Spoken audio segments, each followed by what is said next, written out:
Something happened this year after I finished the Pokémon Presents that hasn't happened before. I really just felt nothing after it was over. I wasn't upset or excited or really even interested in what was going on. Last year after I finished it, I complained to a lot of my friends that it was 27 minutes of stuff nobody cared about, and then right at the end for the last 3 minutes was information about the upcoming game, and that was it. I just went into it expecting nothing this year, and that's pretty much what I got. Everyone out here predicting that they were going to release a classic collection that has Gen 1 to 5 on it for $70.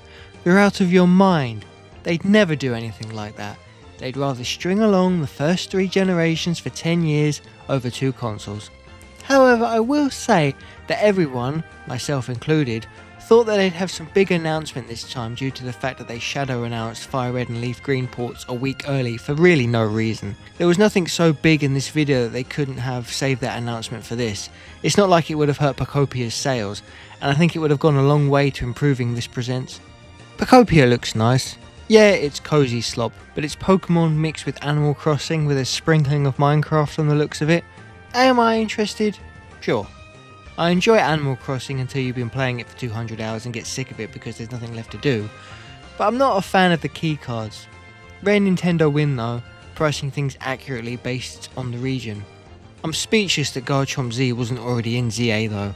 Seeing that just felt like they were advertising the DLC again, and honestly they kinda were. The advertisements for Pokemon Go always make me laugh because they're always instantly out of date. Like this year with the Kalos tour, which advertised a promo code on screen for about half a second. I understand they want to funnel people over to their mobile game, but using time in a 30th anniversary promotional video, or any promotional video for that matter, just seems ridiculous. I still love Pokemon Go, and the combination of my exercise and listening to podcasts and getting outside is just perfect. I played all of the Kalos tour both days and I had a blast like usual. But that's the thing about these videos, Pokemon isn't just about the games anymore. It's been like that for a while now, but it's more mainstream than ever after the success of Go back in the day, which coincides with the perceived downfall of this series, which is a topic for another day. And they're branching out into all different avenues, and I'll admit, most of which we don't care about. I even predicted to a friend that they'd talk about a cafe game, and I was right. Didn't mention anything about a TV show though. I will say that these companies seem really out of touch. First the Virtual Boy from Nintendo themselves, which is just ridiculous because now we're just straight up nostalgia baiting things that are bad.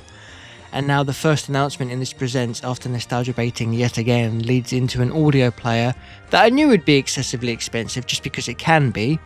You're either going to use it once or it's just going to sit on your shelf, never open forever. Seeing Masuda was nice though, but it just made me think about how poorly he's been treated.